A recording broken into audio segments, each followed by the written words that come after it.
예전에는 뭐 속 안에 어떤 일들이 벌어지는지 모르니까 속에 병이 생기면 그냥 아프다가 죽었잖아요. 요즘에는 안에도 들여다보니까 고칠 병들도 많고, 애써서는 우리가 참 많이 들었던 내용이니까 빤해요, 그렇죠? 그런데 신학도 계속 발전을 해요. 최근에 God and Politics in Esther라고 하는 그 하존인가요? 그분이 하존일 거예요, 이름이. 하존이라고 하는 분의 책에서 새로운 에스더를 권력과 정치의 관점으로 해석해 놓은 책들이 나왔는데, 그걸 읽다 보니까 아하, 이런 관점으로 또 에스더서를 바라보면 또 다른 은혜가 있겠구나라는 생각들을 갖게 됐습니다. 왜냐하면 우리가 지난번에 에스라를 끝내고 지금 느헤미야를 오전 예배 때 하고 있고 에스더서에 들어갔는데, 에스더서만큼 주일학교부터 또 교회 좀 다닌 분들은 대부분 아니까 큰 기대감이 없잖아요. 근데 여러분, 신학이 계속 발전을 해요. 계속 발전을 하고, 그래서 계속 저도 계속 저널도 읽고, 또 외국의 제가 크리스찬 북 회원인데요. 신간이 나오면 계속 떠요. 계속 떠서 이런 관심 있는 분야의 책들이 이번에 발간됐습니다. 구입하겠냐고. 그럼 이제 구입하면 운송비가 책값보다 더 들 때가 있어요. 한 3주 정도 걸리는데요. 책 한 권 배달을 받으려면. 배달료가 막 책값보다 더 들기도 하고, 그래서 막 이렇게 참았다가 우송비가 이제 중량에 따라서 계산이 되는데, 중량에 딱 맞춰가지고 책을 구입해가지고 우송료를 적게 받으려고 뭐 그렇게 하다 보면 신간을 놓치기도 하고 막 그러는데, 그래서 여러분 오늘 기대하셔도 될 거예요. 에스더서를 우리가 공부하면서 새로운 관점에서 들여다볼 작정인데요. 그래서 오늘 본문을 권력과 그리고 그 권력의 함정이라고 하는 주제를 통해서 1장을 들여다보려고 합니다. 먼저 에스더서는 우리가 다 알다시피 하나님의 주권이 기록되어 있는 책이에요. 하나님에 대한 얘기가 단 한 구절도 나와 있지 않으나 에스더 전체 속에서 하나님의 섭리, providence라고 하는 섭리가 명확하게 드러나는 책이 에스더서거든요. 섭리라 함은 제가 늘 강조하듯이 수많은 다양성 속에 경의적인 통일성이라고 하는 바빙크의 정의가 저는 제일 합당하다고 봐요. 수많은 다양한 길들이 있지만 그 길을 갔어요. 우리가 선택하며 갔는데 나중에 알고 보니까 그것조차도 하나님의 계획 속에 있었음을 알게 되는 거죠. 수많은 다양성 속에 경이적인, 놀라운 통일적인 어떤 하나님의 뜻이 계셨음을 알게 되는, 그게 섭리라고 하거든요. 그러니까 에스더서에서는 하나님의 섭리가 드러나요. 하나님이라고 하는 단어와 하나님의 하나님의 하시는 일들이 기록되어 있지는 않지만 사람들의 감정이나 환경이나 그때 그 장소에서 그 사람이 등장하고 뭐 이런 여러 가지 일들을 통해서 하나님의 섭리가 면면이 어떻게 인간 역사 속에 그리고 개인의 감정 속에 찾아오는지에 대해서 배우게 되죠. 그래서 우리는 세상이 힘들고 또 내게 일어나는 일들에 대하여 이해되지 않을 때 에스더서를 들여다보는 거예요. 그 에스더서를 보면서 하나님이 내가 알지 못하는 사이에 하나님의 일들을 이루어가고 계심을 우리가 믿게 되는 거죠. 그래서 에스더서는 그런 목적이 있습니다.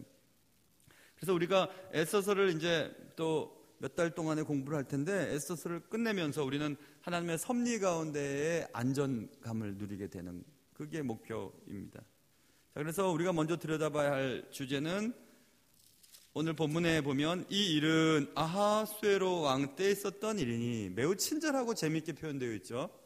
지금 우리가 들여다볼 에스더서는 아하수에로 왕을 세계사에서 찾아보면 안 나와요.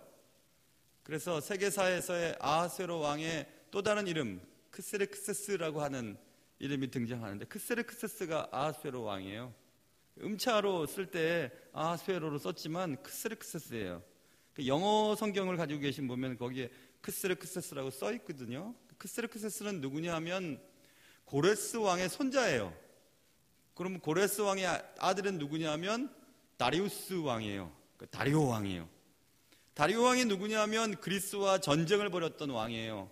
그래서 수년 전에 그 300용사에 대한 영화가 나왔는데 거기에 뭐 코걸이를 하고 뭐 거의 빡빡인 사람이 짐은 뭐 자비롭다 하면서 막 그렇게 하는 그 좀 악한 모습으로 나오는 그분이 다리오 왕이거든요. 다리오 왕의 아들이 아하수에로 왕이에요.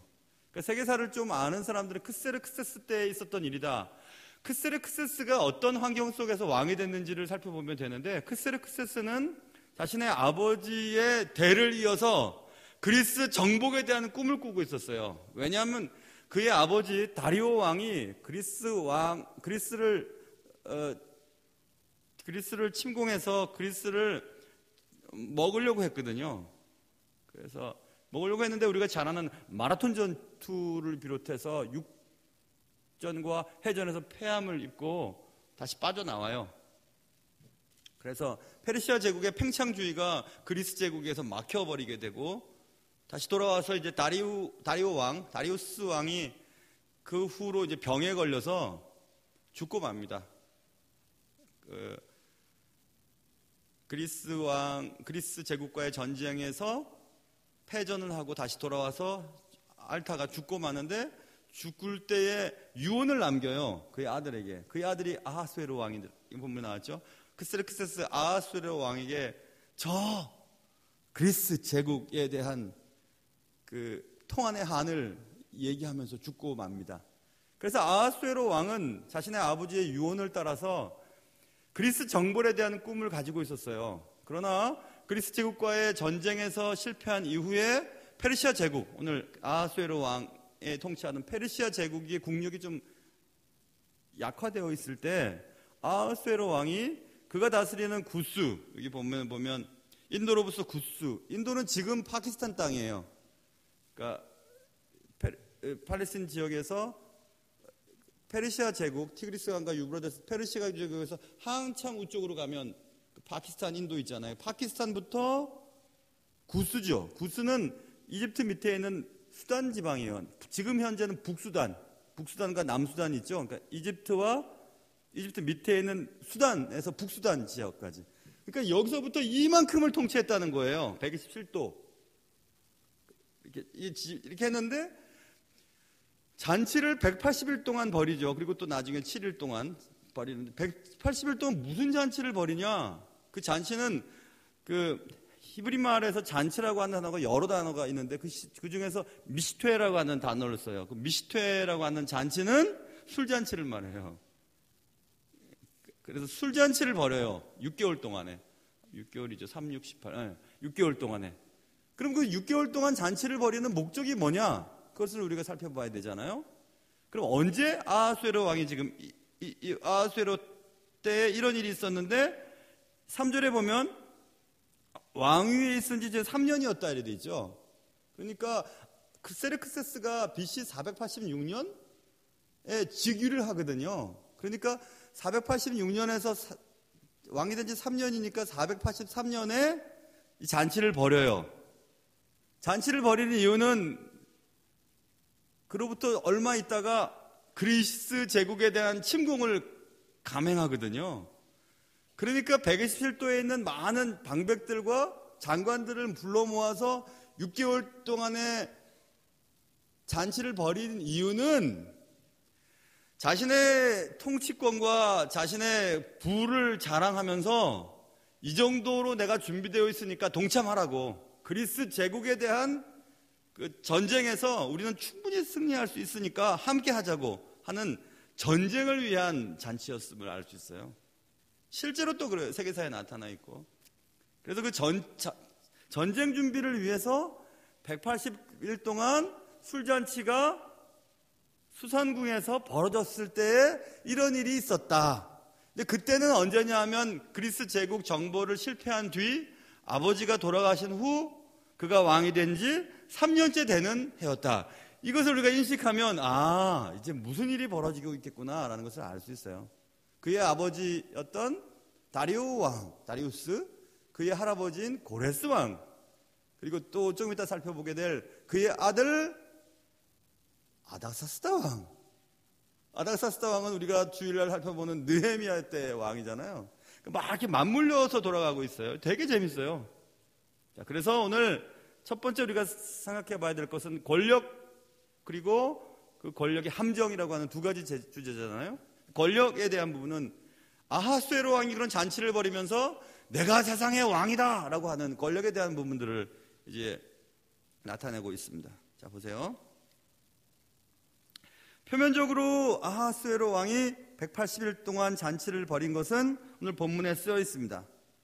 4절 보면 왕이 여러 날 곧 180일 동안에 그의 영화로운 나라의 부함과 위엄의 혁혁함을 나타내니라. 과시하기 위해서요. 그 과시의 목적이 뭐냐 하면 나 이만큼 준비되어 있어. 그러니까 함께 하자고, 함께해서 저 그리스 제국을 치자고 이렇게 하는 그런 것 때문에 그런 거예요. 그래서 사업하시는 분들은 자동차가 좋다 그러잖아요. 자동차를 좋은 걸 타고 가야 투자를 하니까, 믿으니까 자동차를 좋은 걸 해요. 집은 자기 집이 없어도 차는 좋은 걸 타야 된대요. 그래야지 사업이 되니까. 그런 거잖아요. 그렇죠? 과시적 소비라고 제가 2011년도 주일 오전 예배 때 애써서를 한 3번에 걸쳐서 설교했던 적이 있었는데, 그때 과시적 소비라고 하는 단어를 쓴 적이 있었어요. 과시적 소비라고 하는 단어가 경제학 용어에 있더라고요.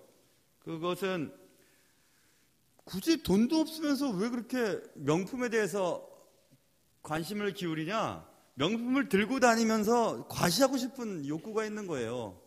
내가 비록 다른 건 못해도 공부도 많이 못하고 집도 재산도 없고 그렇지만 나 이 정도 갖고 다니니까 무시하지 말라고 하는 과시적인 소비. 그래서 과시적인 소비에는 아깝지 않게 투자를 하죠. 젊은 사람들과 저도 마찬가지지만은 젊은 사람들이 비싼 한 5,000원씩 되는 카페에 가서 커피를 마시는 그런 이유를 모르겠잖아요. 우리는 그 쓴 걸 뭐하러 마시냐. 그걸 5,000원이면은 마시는 설렁탕 반 그릇인데 그 뭐하러 마시지? 근데 거기서 과시를 하는 거예요. 이 정도 내가 쓸 수 있는 거죠. 5,000원 정도의 커피를 마시면서 이 정도로 내가 살만하다는 것을 드러내고 싶어 하는 과시적인 소비에 우리가 빠질 때가 있죠. 자동차 같은 것도 마찬가지고 말이에요. 그래서 지금 아하수에로 왕은 표면적으로는 과시하기 위해서예요. 4절 보면 혁혁함을 부함과 위엄의 나라의 부함과 위엄의 혁혁함을 나타내기 위함이었다. 목적은 전쟁 동원을 위해서. 자, 그리고 11절 보세요. 11절 보면 왕후 와스데를 청하여 왕후의 관을 정지하고 왕 앞으로 나오게 하여 그의 아리따움을 뭇 백성과 지방관들에게 보이게 하라 하니, 그러니까 잔치의 목적은 보이는 거예요. 드러냄이에요. 그래서 나와 함께 하자고. 127도의 지방 장관들이 중앙정부에서 전쟁하겠다고 했을 때 우리는 못하겠다고 해버리면은 이게 힘이 안 모아지잖아요. 그러니까 이제 불러서 술 마시면서 막 이 정도로 준비가 됐으니까 함께 해도 된다고, 이 정도 국력이 있다고, 그것을 지금 드러내고 싶어서 하는 미슈퇴 술잔치였던 것입니다. 표면적으로는 그렇고 내면적으로는 아까 말씀드린 것처럼 자신의 아버지 다리우스 왕이 그리스 제국 정벌에 실패한 이후 아들에게 아들아 이에 비해 소원을 들어다오 하고 유언을 남기고 죽었죠.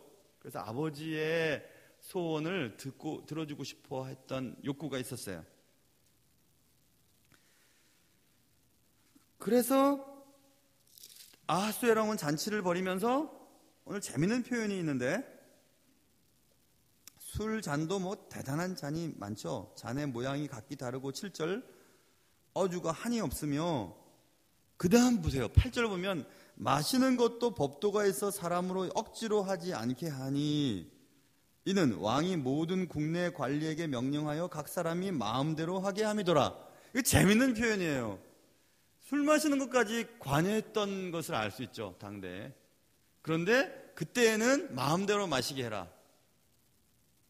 따라주면 꼭 마셔야 되고 그런 것도 아니고 자기 마음대로 마시게 하라라고 아하수에로 왕이 호의를 베푸는 것처럼 얘기하고 있죠. 마음대로 마시게 해. 대단한 호의를 베푸는 것처럼. 아하수에로 왕은 지금 자신이 너희들 마음대로 마셔라고 호의를 베푸는 것으로 여겼죠. 이게 뭐냐 하면 권력가들이 빠지는 함정이에요. 권력은 이렇게 상대방의 자유, 마시는 것도 마음대로 못 마시게 만들 만큼 대단한 힘을 가지고 있죠. 그래서 사람들이 권력을 가지려고 하는 거예요. 돈의 힘, 그다음에 자리의 힘, 지식의 힘, 이런 것을 가지고 힘을 내려고 하는 거죠. 그것도 저것도 안 되면 막 몸을 막 단단하게 갖고 막 함부로 못하게 하는 힘 말입니다. 타인의 권리를 좌지우지할 수 있다고 믿는 것, 그게 권력이잖아요. 지금 아하수에로 왕은 자신의 권력에 도취되어 있음을 알 수 있죠. 타인이 가지지 못하는 자유를 누림으로 스스로 존재감을 느끼는 거예요. 그래, 나 없이는 너희들은 아무것도 못하지. 술 마시는 것도 내가 먹으라 그러면 먹고 먹지 말라 그러면 마시지 못하지. 그렇지, 나는 힘이 있어. 나는 권력가야. 이런 겁니다. 그걸 즐거워하는 거예요. 그렇기 때문에 사람들이 그렇게 권력에 대해서 갈망을 하는 거죠. 권력의 자리에 오르면 마음대로 할 수 있으니까, 내 마음대로 다른 사람을 죽였다 살렸다 할 수 있으니까 그렇게 권력을 가지려고 하는 거죠. 예수님이 말씀하신 권력은 그런 것 아니에요. 내 의지대로 다른 사람의 자유와 권리를 제한하고 또 마음대로 마셔 라고 하는 그런 호의를 베푸는 것을 기록할 만큼 아하수에로 왕이 모르고 있는 거예요. 원래 자기 자신이 마시는 게 당연한데 이번 마시라고 대단히 호의를 베푸는 것처럼 그렇게 하는 거 있죠. 참 나쁘죠. 권력가들은 그래요. 다른 사람이 누려야 될 자유로운 것을 구속했다가 그것을 조금씩 풀어줌으로 상대방이 나한테 더 매이게 만드는 아주 못된 습성을 갖고 있죠.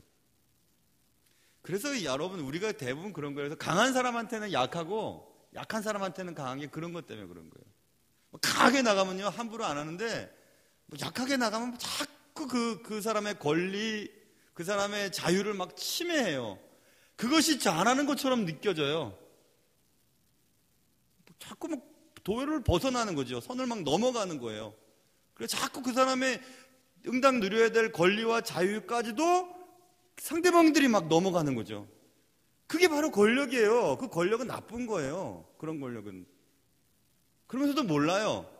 그런데 그 권력의 맛을 맛본 순간 이상한 사람으로 바뀌는 거예요. 제가 누누이 얘기하지 않습니까? 교회 내에도 권력이 들어오는 경우가 있어요. 권력이 들어오면 안 돼요. 교회 내에는 희생과 헌신, 그리고 낮아짐, 그것밖에 없어야 되죠. 그러니까 우리가 그렇게 되지 않으려고 노력해야 돼요. 교회를 오래 다녔으니까 나는 이런 부분에 대해서 다 알아.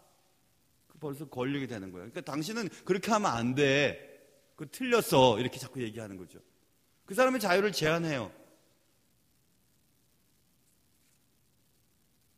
그러면서 호의를 베푸는 것처럼 느끼게 하죠. 그래서 우리 주님께서는 우리에게 요구하시는 것은 우리가 권력의 유혹에 함몰되어서 살기를 원하지 않고 계시죠. 그래서 여러분과 한번 생각해 봐야 돼요. 이 권력이라고 하는 부분을 오늘 본문을 보면서 내가 가진 권력은 무엇일까? 내가 가진 권력. 요즘은 시어머님이 며느리 눈치를 봐야 하죠. 저희도 며느리를 들여보니까 그렇더라고요, 정말. 그래도 역시 시어머니는 갑이에요. 그렇잖아요. 며느리는 을이고,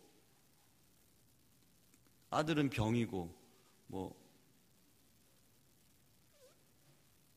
아니라고 생각해도 그렇게 돼 있잖아요. 그렇죠? 언젠간 누가 저보고 그러더라고요. 목사님은 갑이죠? 그러더라고요. 내가 깜짝 놀랐어요. 그런 단어를 그럴 때 쓰는 게 맞나? 그런 생각을 했던 적이 있었어요.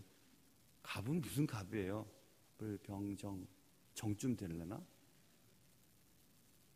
그런 게 어디 있어요, 그렇죠? 하나님이 우리에게 바라시는 것은, 하나님이 우리에게 요구하시는 것은 맞아요. 힘이 있어야지 세상의 빛과 소금으로 역할을 감당하죠. 그러나 하나님이 우리에게 바라시는 힘은 겸손의 힘, 섬김의 힘, 진실의 힘, 배려의 힘, 무엇보다도 사랑의 힘을 원하세요. 그게 진짜 힘이에요. 진짜 그게 힘이에요. 물러서고 희생하고 잠잠하고 권리를 주장할 수 있으나 권리를 포기하는 것, 힘이 있어요. 그렇게 할 수 있어요. 예수 그리스도가 우리에게 보여주셨던 힘은 억제의 힘이죠. 하나님은 얼마든지 바람만 불면 다 날려보낼 수 있는 사람들 앞에서도 그의 힘을 억제하셨어요. 억제력이 진짜 힘이에요. 진짜 잘하는 힘이에요. 자기 힘 있다고 다 쏟으면 그건 나쁜 거죠. 그래서 절제하고 스스로 권리를 포기하는 역할을 할 때 교회가 교회다워지는 거죠. 그게 권력에 대한 얘기예요. 그게 아하수에로가 본문 속에서 보여주는 권력의 힘이죠. 마음대로 마셔. 마음대로 마시는 게 당연한 거예요. 모든 사람들은. 근데 마음대로 마시라고 이렇게 얘기를 하죠. 과시하고 보여주던 일에 관심을 기울이고 있었으니까. 자, 그게 권력이고, 그때 근데 생각지도 못한 일이 벌어지게 됩니다. 막 자신의 그냥 수많은 금, 수많은 은, 막 술잔도 막 각각 모양을 따라서 막 보여주고 180일 동안 술 마시는 잔치를 벌여. 얼마나 막 그렇게. 그러다가 절정이에요. 그 절정은 뭐냐면 자신의 아내 와스티를 막 중일 본문에 중이 일어나서 막 술이 막 기분이 막 좋을 때잖아. 그때 막 딱 등장시켜가지고 저렇게 아름다운 여인이 저 아하수에로 왕의 아내이구나 하면서 그냥 남자들을 막 놀라게 만드는. 남자들은 예쁜 여자랑 다니면 기가 살잖아요. 목사님 어떻게 잘합니까? 잘합니다. 그래서 그런 거잖아요. 그렇죠? 그래서 막 그렇게 예쁜 여자를 원하는데 그런 거잖아요. 그래서 지금 자신의 권력을 과시하고 보이기 위해서 아하수에로 왕이 준비했던 것은 자신의 왕비 와스티를 막 사람들 앞에 탁 보이는 거지요. 그래서 왕후 와스티를 청해요. 명령하면서 10절 보면 내시들에게 명령해서 왕후 와스티를 청하여 왕후의 관을 정지하고 앞으로 나와라 했을 때 와스티가 못 간다고 그러죠. 그렇죠? 못 간다고 해서 이제 문제가 생기는 거예요. 물론 그 사건을 통해서 에스더를 왕후로 만드시려고 하신 하나님의 섭리가 면면이 흐르고 있고, 왕후 와스티가 왜 거절했을까? 또 아하수에로 왕이 왜 그때 왕후 와스티에게 왕관을 정지하고 나오라고 얘기했을까? 왕후의 관을 정지하고 나오라고 했을까? 그런 거죠. 와스티의 거절 이유에 대해서 제가 2011년도 오전 예배 시간에 잠깐 거론했던 적을 있었습니다. 와스티가 거절했던 이유는 탈굼이라고 하는 히브리 성경의 아람어 역본이 탈굼이거든요. 탈굼 역본에 보면 여기 오는 본문에 왕후의 관을 정지하고 라고 하는 이 단어를 어떻게 쓰여 있냐면요. 탈굼 히브리어 아람 역본 그 탈굼역에 보면 왕후의 관만 정지하고 이렇게 되어 있어요. 왕후의 관을 정지하고가 아니라 왕후의 관만 정지하고. 그 당시 때로 돌아가 봐야 돼요. 지금 상황이 아니라 그 당시 때에 아주 전제 군주 완전히 그냥 말 한마디로 사람을 죽이기도 하고 혀도 빼고 막 눈도 뽑는 그런 시대에서 왕후의 관만을 정지하고라고 하는 것은 탈굼역에는 여인이 술 먹은 남자들 앞에 나체로 그렇지만 왕후의 신분을 상징하는 왕후의 관만을 정지하고 앞에 나오란 얘기예요. 누가 나오겠어요, 그게? 나올 수 없었던 이유는 역사를 들여다보면 나오는데 아까 말씀드렸죠. 486년에 왕이 돼요. 아하수에로 왕이. 483년에 이 일이 벌어졌다고 했죠. 483년에 왕후 와스티가 폐위를 당한 후 얼마 이후에 아들을 낳아요. 그 아들의 이름이 아닥사스다 왕이에요. 자, 그러니까 지금 왕후 와스티에게는 임신된 여자예요. 임신된 여자인 상태에서 왕후의 관만 정지하고 자신의 몸을 술 먹은 남자들한테 보여줄 만한 여자가 어디 있겠어요. 아무리 당대에 무시무시한 상황이라 해도. 그런데 아하수에로 왕은 지금 아내의 형편이 어떤지, 아내의 몸이 어떤지 상관이 없어요. 그게 권력가들이 아까 말씀드린 다른 사람의 형편이나 감정과 형편과 환경은 상관없어요. 나만 중요하면 돼요. 그게 권력 잡은 자들의 특징이거든요. 다른 사람이 어떤 환경 속에서 이 일들을 바라볼까에 대해서는 관심이 없어요. 내 말이 법인 거예요. 그게 권력가들의 약점이에요. 지금 권력의 약점에 대해서 지금 넘어가고 있어요. 권력을 잡은 아하수에로 왕이 가진 약점은, 함정은 다른 걸 볼 수 없다는 거예요. 자신의 아내인 왕후 와스티가 임신을 했는지, 출산이 가까워왔는지 신경도 안 씁니다. 180일 동안, 6개월 동안에 막 그렇게 하면서 술판을 벌이면서 말입니다. 설사 남편인 왕의 요구를 할지라도 그럴 수 없었던 거예요. 와스티는. 누가 그렇게 하겠습니까? 그래서 오늘 성경에 왕후의 관을 정지하고라는 말이 굳이 쓰여 있는 이유가, 왕후의 관을 정지하고라는 말이 굳이 쓰여 있는 이유가 뭐겠어요? 왕후의 관만 정지하고 탈급역에서 우리는 힌트를 얻을 수 있죠. 저희 아버님이 동래고등학교를 나오셨거든요. 부산의 동래고등학교가 뭐 명문이라고 아버님이 얘기하시더라고요. 동래고등학교 공부 잘했대요. 뭐 박관영 뭐 국회의장도 동래고등학교 그런 얘기 하시고 뭐 그러는데, 저희 아버님 그런 얘기 하시대요. 예전에 테너 엄정행 씨 있잖아요. 엄정행 씨.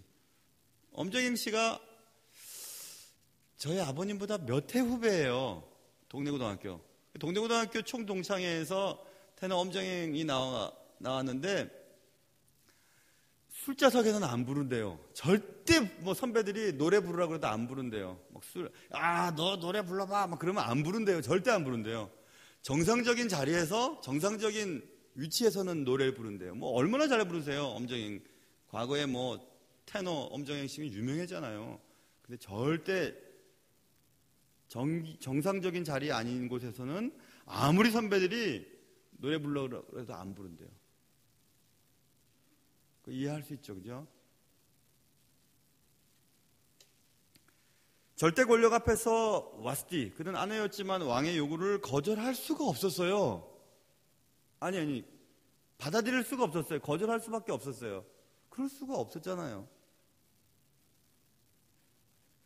권력에 의해서 희생된 여인들이 요즘에 막 몸을 움직이고 있잖아요. 미투 운동이 벌어지고 있잖아요. 미투, 나도 그랬습니다. 나도 역시 마찬가지. 나도 그런 일을 당했어요. 미투 운동이 미국에서 벌어지고, 지금 한국에서도 검사도 또 뭐 교수, 성대 전직 교수도 막 그런 일이 너무 많다는 그 사실이 얼마나 남성 중심적인 사회 구조 속에 우리가 빠져 있다는 것을 알 수 있죠.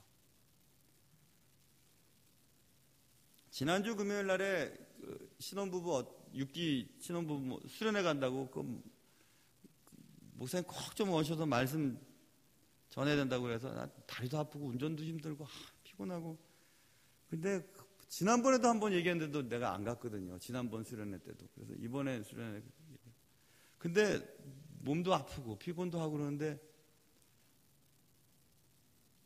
걱정은 이제 깁스를 해서 몸을 제대로 씻은 적이 없었어요. 목욕을 안 해가지고. 못했어요, 목욕을. 그래가지고 할 수 없이 그날은 가면서 이제 목욕탕에서 목욕을 했는데요. 목욕을 해서 이제 그 시골 그 사우나 그 근처에, 사우나에 딱 들어가 앉았는데, 그 동네 어른들이 그 사우나에서 막 얘기하는 걸 듣게 된 거예요. 근데 그 어른들이 얘기하시는 게, 그 얼마 전 여자 검사의 그 고백한 얘기를 막 흥분해갖고 얘기하는 거예요. 무슨 흥분했냐면, 뭐 정신 나간 여자라고, 뭐 그런 거 갖고 뭐 그렇게 텔레비에 나와서 뭐 얘기를 하고 뭐 그런다고, 몇 년 전 얘기를 한다고 막 그러고, 뭐 제가 그대로 그분들이 했던 내용을 그대로 내가 옮기면 여러분 아마 여기 나가실 거예요. 그럼 남자들이 그런 말. 그래서 내가 그걸 들으면서, 일반적인 남자들의 생각이 저렇구나. 저렇구나. 이런 생각을 해보면서, 남자, 여자 그 속에서도 보통 권력의 구조가 형성되어 있고 그것을 바라보는 시각이 그렇게 다르구나. 똑같은 나라에 벌어지는 일들을 놓고서도 막 한쪽, 이쪽, 저쪽으로 막 갈라지는 그런 것들을 보면서 제가 그런 생각을 했어요. 절대 권력 앞에서 남성들의 놀이객감이 난 되고 싶지 않다고 얘기했던 이 와스티의 이 행동은 오늘날 미투, 나도 그런 일을 경험했어요. 미투, 나도 그래요. 나도 똑같아요. 라고 얘기했던 미투 운동을 생각하게 되었습니다. 다른 사람이 싫어하고 힘들어하면 안 해야 되는 거예요. 내가 막 하고 싶은 말을 다 해서 그 사람이 너무 힘들면 안 해야 되는데 우리 그렇게 하잖아요. 거기다가 뭘 가미시키냐면 내 말이 틀린 말이 아니니까 들어야 됩니다. 혹은 당신을 위해서 하는 말입니다. 아니요. 그러지 마세요. 그렇게 막 가면 씌워갖고 할 말 다 하고 자신은 편하고 그 말 들은 사람은 힘들게 하고 그러면 안 돼요. 그 권력이에요. 그건 눈먼 권력이죠. 나쁜 거예요. 그거는 어디서 그렇게 얘기할 수 있어요. 예수 믿는 사람은 그렇게 하면 안 돼요. 조심조심. 정말 저 사람을 위하는 게 맞을까? 그분을 위해서 정말 수도 없이 기도하고 수도 없이 저분의 유익을 위해서 내가 하는 말일까? 수도 없이 기도하고 수도 없이 주님 앞에 여쭤본 후에 한마디 하는 거죠.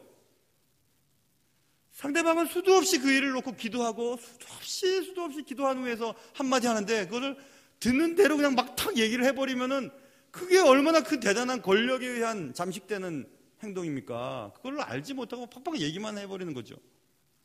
되게 나쁜 거예요, 그거. 얼마나 나쁜지 몰라요. 권력의 함정은 타인의 형편을 고려하지 않아요. 그리고 자신의 욕을 관철시키는 성향을 가지고 있습니다. 아내가 남편이 지금 어떤 상태인지, 왜 저 사람이 저런 반응을 보이는지, 왜 저 사람이 저렇게 힘들어하고 있는지 생각을 해봐야 되는데 안 해요.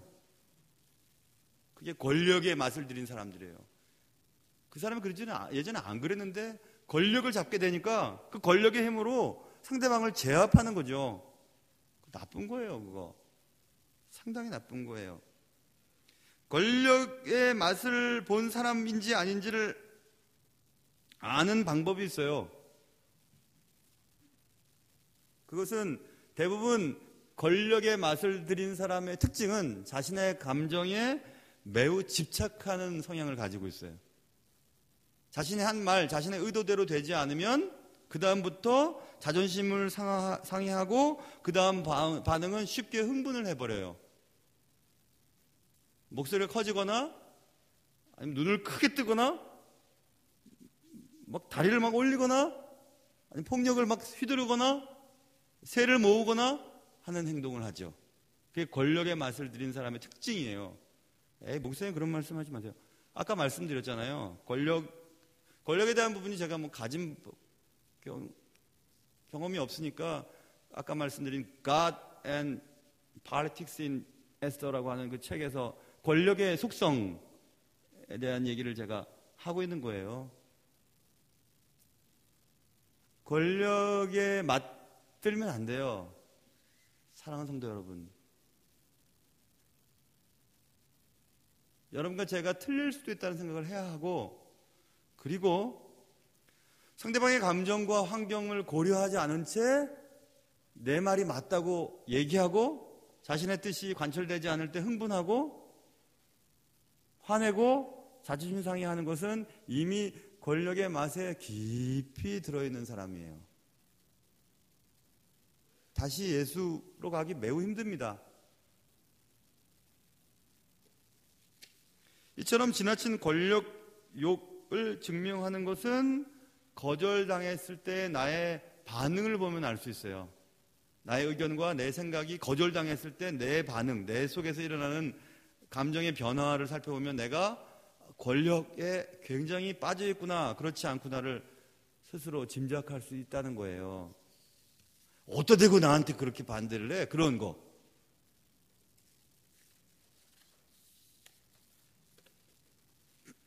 아하수에로 왕은 자신의 권력을 과시했죠. 180일 동안 술잔치를 벌이면서 자신의 힘을 보여주기 위해 공을 들여서 작업을 했어요. 그러나 와스디의 거절 사건이 벌어지고 아하수에로 왕의 전쟁 동원에 127도의 총독들이 다 오케이 해서 전쟁을 벌이려고 했던 그의 계획이 한순간에 숲으로 돌아갈 뻔했어요. 왜냐하면 그들이 뭐라고 생각했겠어요?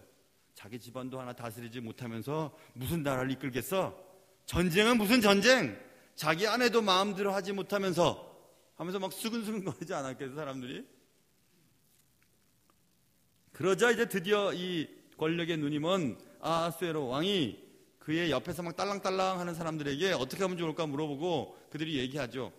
만약에 이런 일이 막 페르시아 제국 내에 다 소문이 돌면 왕의 권위는 어떻게 되겠습니까? 그러니까 당장 요절을 냅시다. 법대로 처리합시다. 해서 와스디를 폐위시켜 버리는 거예요. 자신의 아기를 지금 뱃속에 품고 있는 자신의 사랑하는 아내를 폐위시켜 버리는 거예요. 얼마나 몰인정스럽고 얼마나 나쁩니까? 이게 권력을 가진 사람의 특징이에요.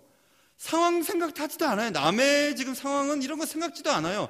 자신이 결정을 내려버리고 자신이 행동해버리고 그냥 딱 끝내버리는 겁니다. 얼마나 나쁜 거예요, 그게.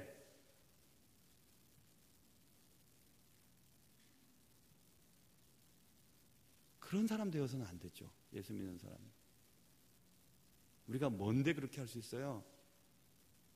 뭔데 그렇게 할 수 있나요? 권력의 힘에 맞들어 있는 사람들이죠. 우리가 결정 내리고 내가 결정 내리면 되는 거라고, 그렇게 해야 된다고. 이게 얼마나 나쁜 거예요. 그럴 수밖에 없는 사정을 살펴보고, 와스디가 지금 애배했는데 애배인 상태에서 무슨 놀이객감도 아니고 왕이 오른다고 오고 그렇게 합니까? 살펴볼 생각도 안 해요. 법대로 처리하라고 해요. 법대로 합시다. 법대로. 그게 권력에 맛본 사람들의 특징이죠. 법 얘기 참 많이 하는데 법보다 더 중요한 건 사랑이에요. 예수 그리스도께서 만약에 법대로 우리를 처리하셨다면 여러분 여기 앉아 계시지도 않고 저도 여기 서 있지도 못했을 거예요. 주님은 율법대로 처리하지 아니하시고 사랑으로 우리를 붙잡아 주셨기 때문에 여기 지금 앉아 있는 거잖아요. 우리는 법이 아닌 사랑으로 용서받고 여기 와 있는데 우리는 사랑보다는 법을 강조하게 됐어요. 그러니 싸움이 나는 거죠. 그리스도인이라고 하는 것은 힘과 권력으로 사람을 끌어당기는 사람이 아니고 희생과 사랑으로 사람을 이끄는 사람이에요. 이끄는 사람.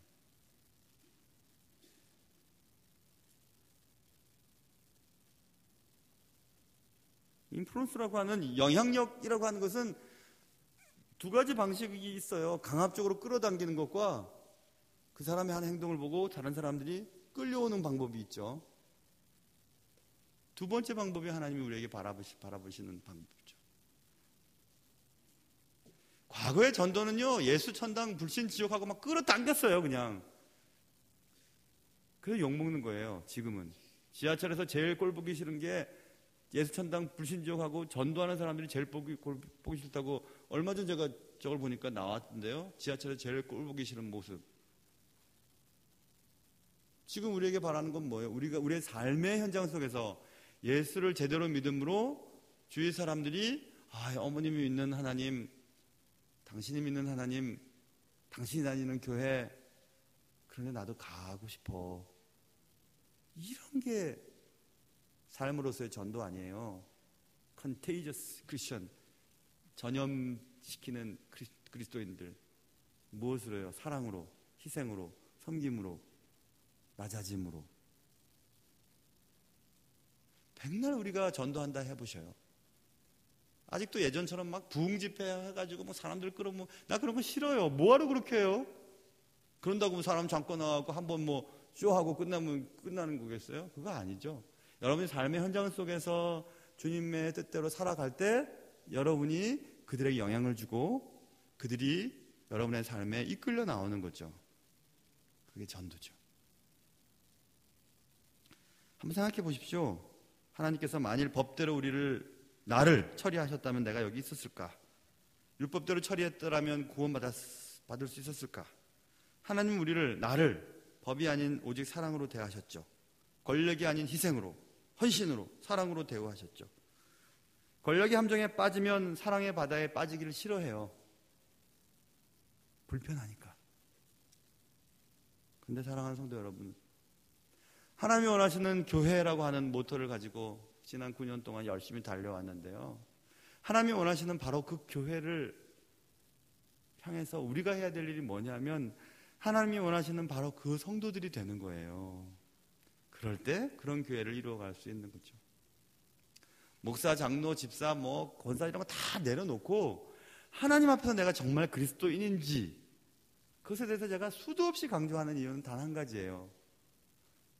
우리는 직분이 주는 권력에 맞들려서 내 마음대로 할 수 있겠다고 생각하지 말고 하나님의 뜻이 어디 있는지 깊이 묵상하고 기도하면서 인간적인 어떤 계획과 인간적인 어떤 추측 다 내려놓고 하나님이 교회를 향해서 내게 맡겨주신 일이 무엇인지를 잘 생각해 보면서 한 걸음씩 걸어갈 때 주의 나라가 우리 가운데 이루어지는 것입니다. 그것이 오늘 에스더서를 첫 장을 넘기면서 하나님이 우리에게 말씀하고 싶어 하시는 것이었습니다. 사랑하는 성도 여러분, 하나님의 사랑의 도구로 쓰임받을 수 있는 여러분과 저의 삶이 되실 수 있기를 주님의 이름으로 축원합니다. 기도하겠습니다.